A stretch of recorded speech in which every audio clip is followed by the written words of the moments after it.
Fala galerinha concurseira, hoje vamos falar de quê? Arquivos digitais. Então, hoje a nossa segunda aula, vendo da ideia de Windows Explorer, falamos de unidades, de pastas, de arquivo. E o que essa ideia de arquivos digitais, ela me traz como essência, como informação a mais? Então, primeira coisa que eu queria te dizer. Os arquivos digitais são os documentos que eu trabalho e, quando salvo, geram determinados documentos diferenciados, né? Em função da sua extensão, em função do programa que é trabalhado. Então, documentos de texto, planilhas, imagens, sons, vídeos, principais padrões e as suas características. É isso que a gente vai estudar dentro da visualização de arquivos digitais. Então, os arquivos digitais vão ser vistos lá no Windows Explorer, do Windows 7.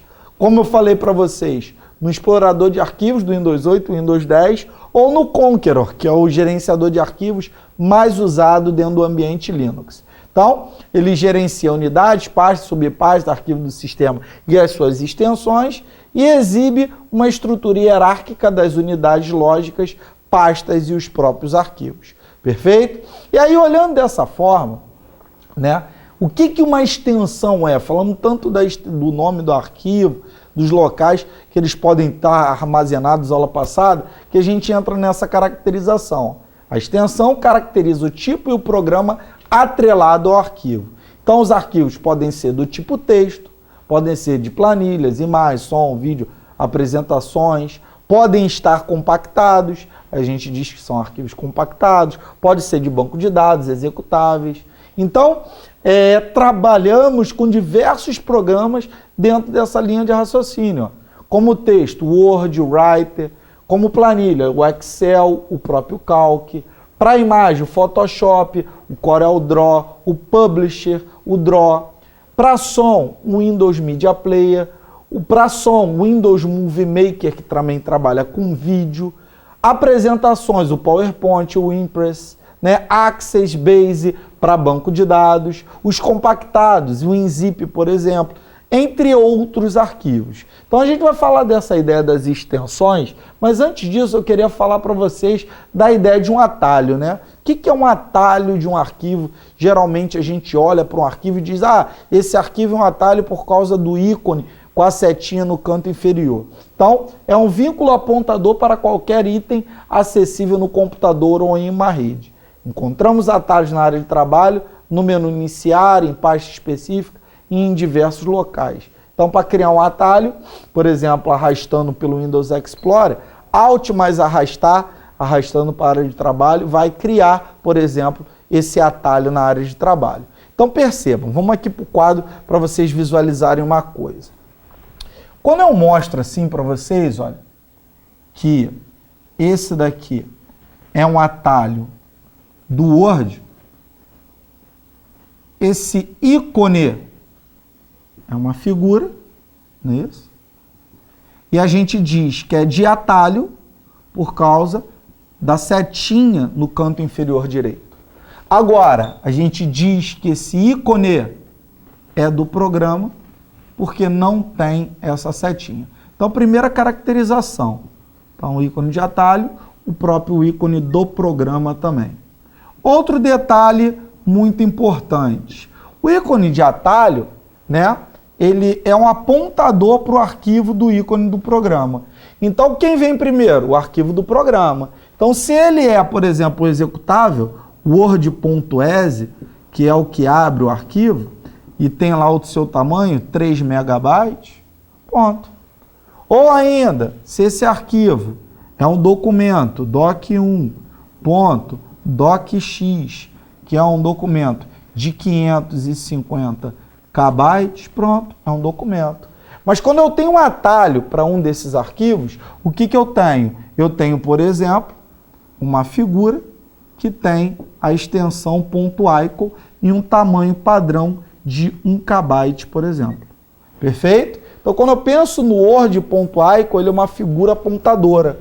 Ou ainda, quando eu tenho, por exemplo, para o doc1 atalho, eu tenho, na verdade, uma figura .icon apontadora também de 1 KB dentro dessa visualização. Então, tudo isso está caracterizado aqui, ó. o ícone de atalho e o próprio ícone do próprio programa. Na verdade, a figura que aponta para o executável ou para o documento, que muitas das vezes está na área de trabalho. Quando eu falei que está no menu iniciar, porque no menu iniciar não tem nenhum executável ou documento em si. Na verdade, aquilo são figuras que apontam para algo que está guardado em algum lugar de forma protegida. Por isso que a gente diz que ele é um ponteiro, ele é um apontador, ele é um direcionador. Perfeito? Então vamos lá. Outra coisa muito importante é saber um pouquinho a respeito da manipulação dos arquivos, né? Então, eu posso manipular os arquivos dando um clique simples em cima dele, não é isso? Automaticamente, dando um clique simples, seleciono esse arquivo. Cuidado para não ser no nome do arquivo, porque senão eu vou renomeá-lo, tá? Para copiar um arquivo, basta selecioná-lo e clicar em Ctrl C. Se eu for recortar ou mover, não é isso? A ideia de mover é Ctrl X. E para finalizar essa ideia de mover ou de copiar, eu tenho que utilizar o recurso de Ctrl V, que é a ideia do colar. Essas teclas são teclas universais, perfeito? Que, na verdade, em qualquer programa funcionam dessa maneira. Outro detalhe muito importante é a tecla Ctrl mais A, que dentro do Windows Explorer seleciona tudo, por isso A de All, perfeito? Cuidado para não confundir com Ctrl T de tudo, perfeito? Então, na verdade, o Ctrl A seleciona todos os arquivos que eu quiser. Agora, se eu quiser selecionar arquivos e pastas contíguos, ou seja, em sequência, ou seja, adjacentes, eu uso o Shift mais o clique. Agora, se eu quero selecionar arquivos e pastas não contíguos, aleatórios, eu uso o quê? Ctrl mais o clique. Olha aqui na tela, vamos lá, olha aqui no quadro, no caso. Pensa comigo, se eu tenho alguns arquivos, arquivo 1.docx, eu tenho o arquivo 1.xlsx. Como isso é possível? Ter o mesmo nome no mesmo lugar, vamos colocar que tudo está aqui no E2 pontos, dentro da pendrive, perfeito? Aí eu te digo o seguinte, é possível sim, porque tem extensões diferentes. Agora, além do arquivo 1, eu posso dizer que eu tenho uma pasta docs e eu tenho outra pasta que tem que ter outro nome. Pasta tem que ter nome diferente. docs2. Tudo bem? E aí eu te pergunto, eu quero selecionar só o arquivo 1.docx e a pasta docs. Como é que eu seleciono essa pasta e esse arquivo 1? Ou seja, de forma não adjacente. Não adjacente é chamado de quê? Aleatória. Então, para fazer isso de forma não adjacente, de forma aleatória, o que eu vou usar? Eu vou usar Shift ou Ctrl. Não adjacente, eu vou utilizar o próprio Ctrl. Perfeito? Agora, clicando, né? Ctrl, né? Arquivo 1, Ctrl, mais pasta docs. Agora, se eu quero selecionar toda a sequência, pensa comigo, eu quero tudo isso. Então, para fazer tudo isso, eu vou selecionar primeiro lá o arquivo 1.docx e vou pressionar junto o quê? Shift. Dessa forma, ao clicar em pasta docs2, eu vou selecionar do arquivo 1 até o pasta docs2. Então, essa ideia vai me dar células adjacentes. Ou seja, vão me dar arquivos de forma sequencial.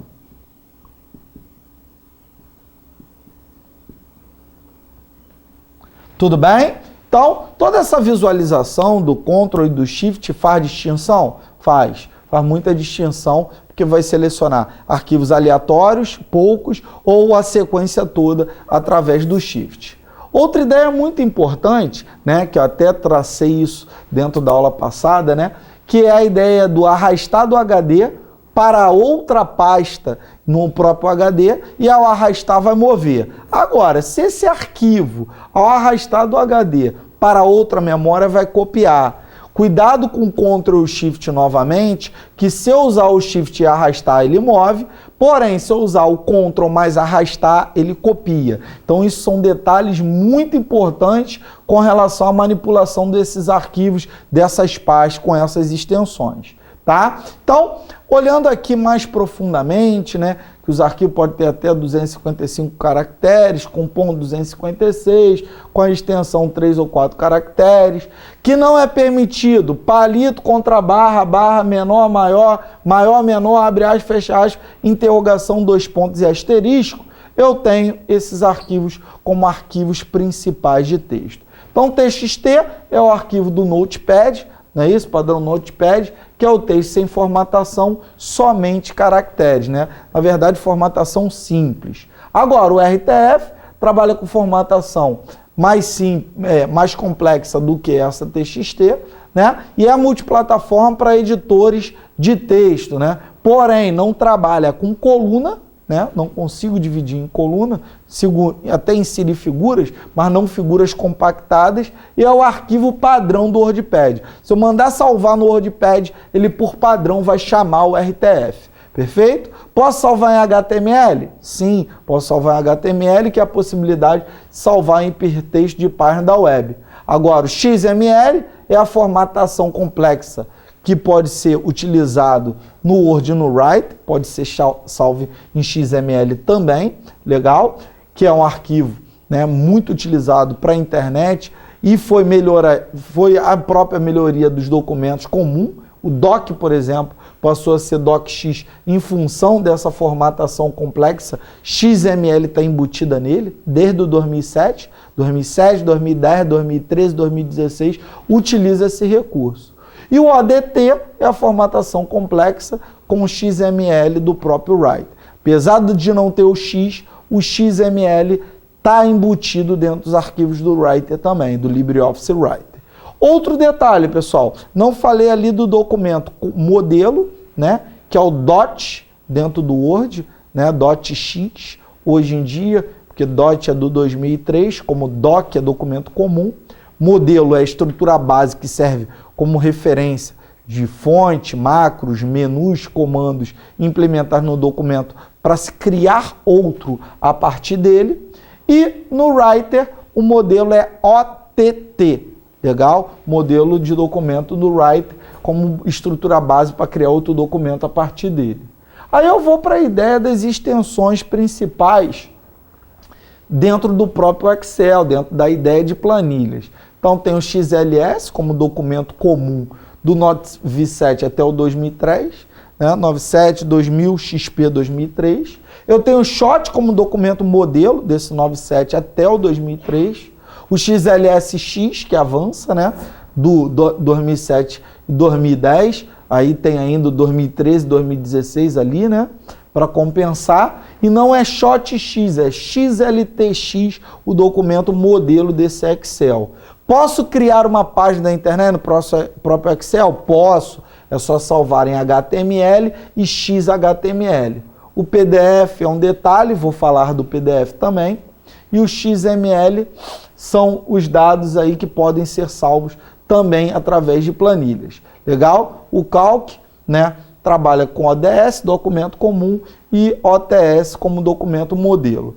Detalhe, faltou aqui o PDF dentro do próprio Word, dentro do próprio Writer, que eles trabalham com PDF. E hoje ainda existe o XPS. Mas essa explicação ela vai vir em paralelo, né, a respeito das extensões. Então, vou falar das extensões, né, antes de falar do sistema de arquivos. Então, prestem atenção aqui o que eu vou colocar no quadro para vocês a respeito dessas extensões de arquivos. Então, primeira coisa que eu queria, né, vai existir para vocês uma aula só de PDF, a gente vai falar só de PDF, mas antes de qualquer coisa, eu quero retratar para vocês a realidade a respeito do PDF.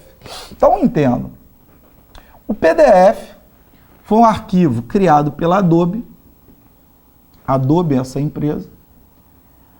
E essa empresa Adobe criou esse arquivo para proteger os seus arquivos do Photoshop com relação a vírus ou problemáticas que poderia ter, né? Então, na verdade, muitas utilizações do PDF com relação ao Photoshop caracteriza até o profissionalismo do programa. Para pensar, para mandar uma imagem editada, uma foto editada para um cliente, não mandava ela finalizada, mandava ela em PDF e não contaminava o computador do usuário lá, do cliente, com vírus ou com qualquer problema, até mesmo porque o PSD, o arquivo do Photoshop, não ia ser tratado porque o cliente não tem Photoshop. Né? A mesma ideia de enviar um arquivo em CorelDRAW e o cliente não tem CorelDRAW. Então o que faz? Se salva em PDF. Só que o CorelDRAW é outra empresa, é a Corel.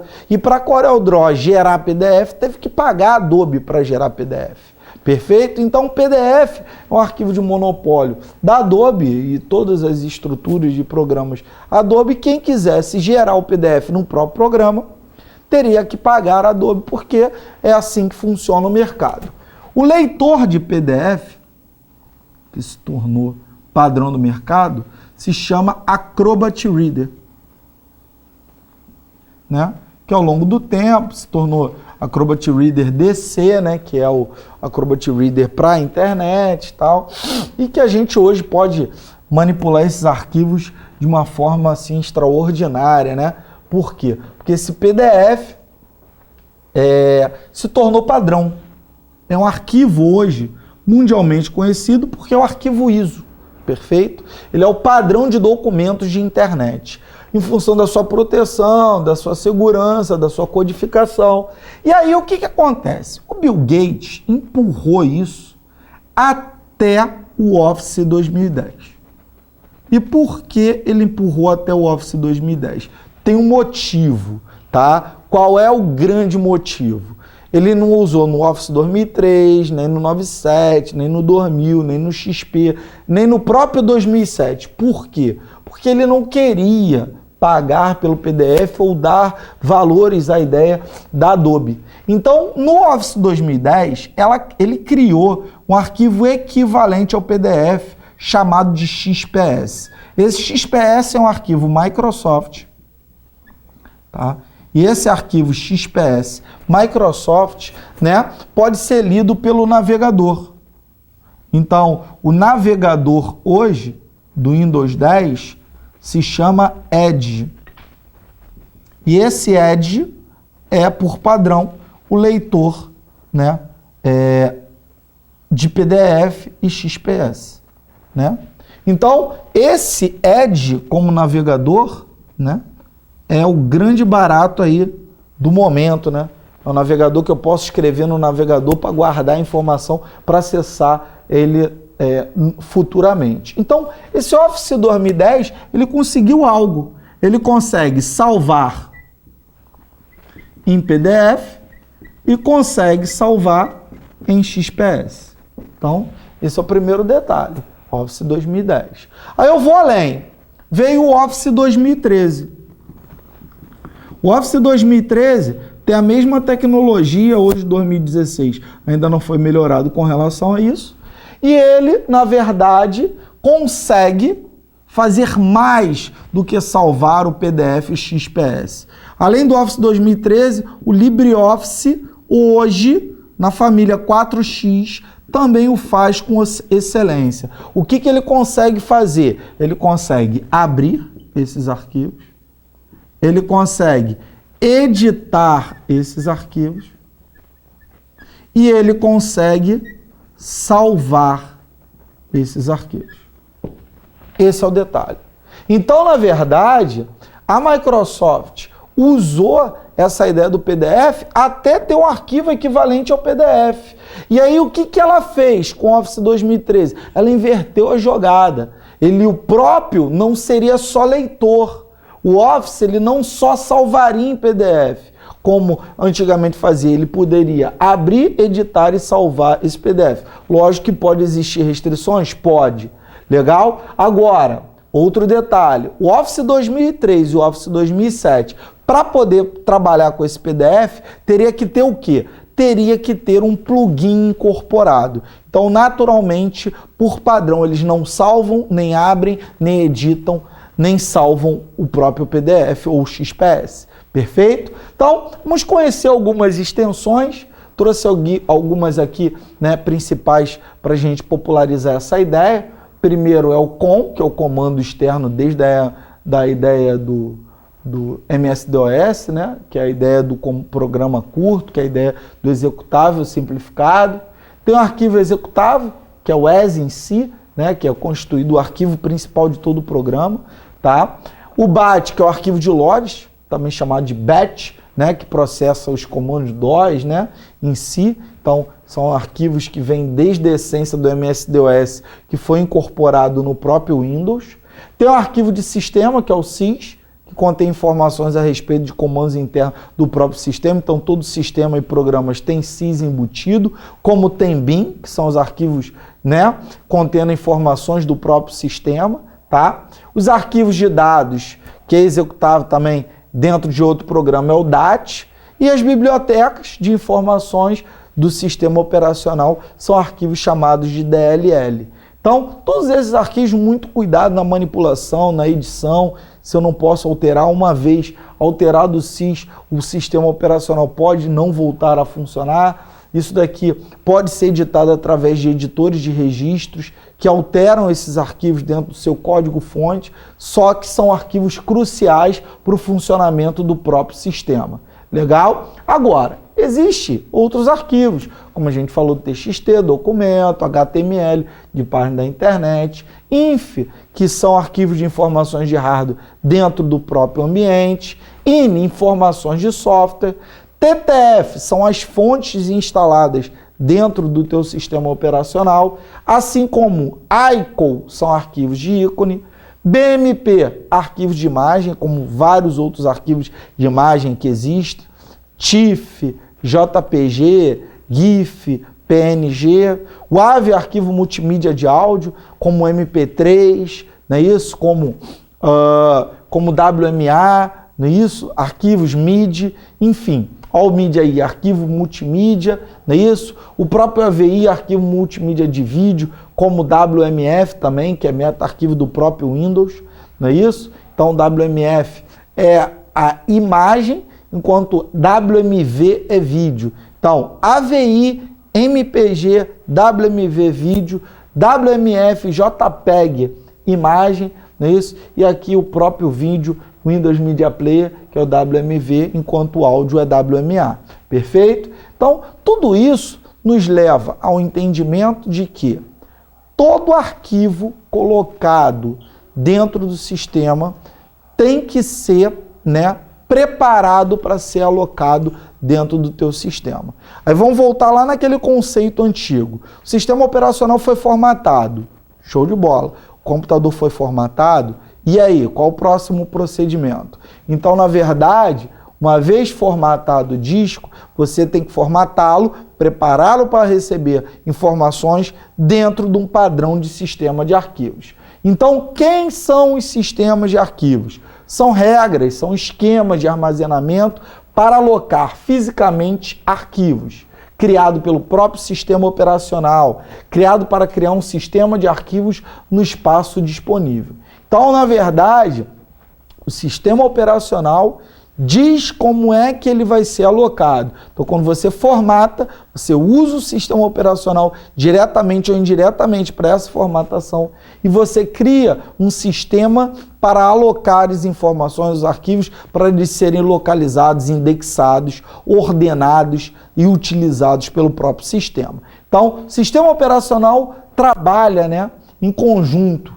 Então, a memória principal do computador, que é volátil, para pensar a RAM, por exemplo, e seu tamanho limitado pelo custo do hardware, assim os usuários necessitam de algum método para armazenar e recuperação de informações de modo permanente. Então, um arquivo é um conjunto de bytes normalmente armazenado, não é isso? Em um dispositivo periférico não volátil, para não ir embora, como o CD, o DVD, a pendrive, o cartão, o HD, não é isso? Que pode ser lido e gravado por um ou mais processos. Então, quando esse arquivo é registrado, para localizá-lo, para recuperar essa informação, ele tem que estar dentro dessa estrutura, né? Essa estrutura lógica criada de alocação. Então, esse conjunto de estruturas lógicas e de rotinas que permite a um sistema operacional controlar o acesso ao disco rígido são os sistemas de arquivo. Então, diferentes sistemas operacionais utilizam sistemas diferentes de arquivos e memórias também são cúmplices disso. Vamos entender a respeito. Por exemplo, HPFS no S2 e até no Linux é um sistema de arquivo. Porém, SXT2, SXT3, RISC-FS, XFS e JFS são muito utilizados em servidores Linux. Tá? HFS, guarda esse nome, na verdade não faz a alusão ao sistema operacional. É um sistema de formatação de arquivo, ó, High Sierra Format. Para quê? Para mídia ótica, para CD, para DVD e Blu-ray. Então, na verdade, o sistema de alocação de arquivos para gravação com mídia através de laser. Tá? Então, quanto maior a capacidade do disco e aumento do volume de arquivos e acessos, se exige o uso de sistema de arquivos cada vez mais complexos e mais robustos. No Windows temos apenas 3 sistemas de arquivos, né? O FAT 16 ou 32 e o próprio NTFS. Então, vamos trabalhar com esse entendimento de que hoje nós utilizamos desde aí, né, da ideia da migração do Windows XP para o Windows 7, nós usamos hoje, né, o NTFS. Vamos entender por quê. Então tá aqui, FAT, ou ainda chamado de FAT 16, né, usado no Windows 1.0, 2.0, que eram compatíveis apenas com essas partições formatadas. E aí, a partir dos novos sistemas operacionais, da família 3X, né, com DOS novo, DOS 7, Windows 9.5 em diante, veio a ideia do FAT32. Perfeito? Que é uma forma de formatação, né, de sistema de arquivos para alocação das informações melhor, superior ao que era antigamente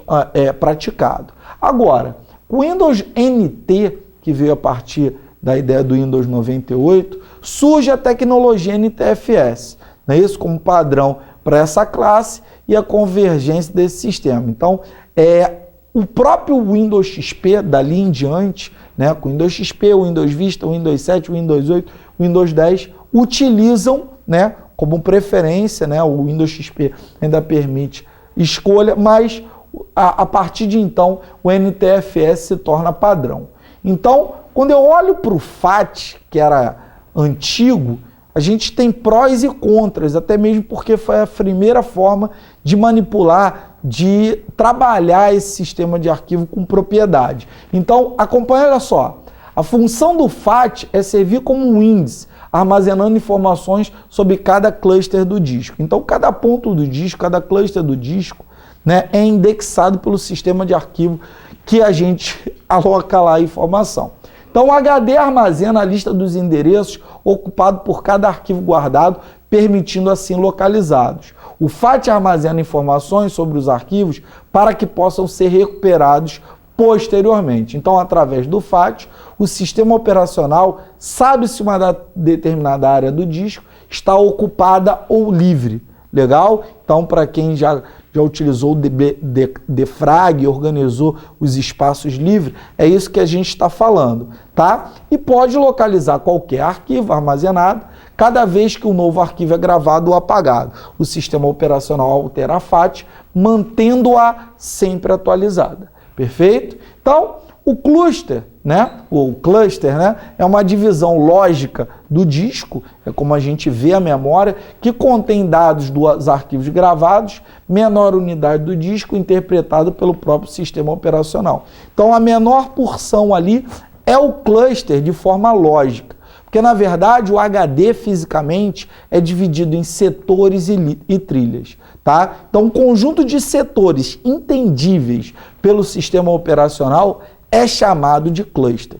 Então, cuidado com isso, que isso faz uma diferença enorme para a prova, tá? Agora, olhando para o NTFS, a coisa melhorou. O próprio nome NTFS, New Technology File System. Então, o novo que ocupou e guardou o espaço em função de alguns valores: confiança, segurança e a capacidade de armazenamento. Então tá aqui, ó. Confiança permite que o sistema operacional se recupere de problemas sem perder informação, fazendo-o ser tolerante a falhas. Então, qualquer problema da informação no FAT, a informação era perdida.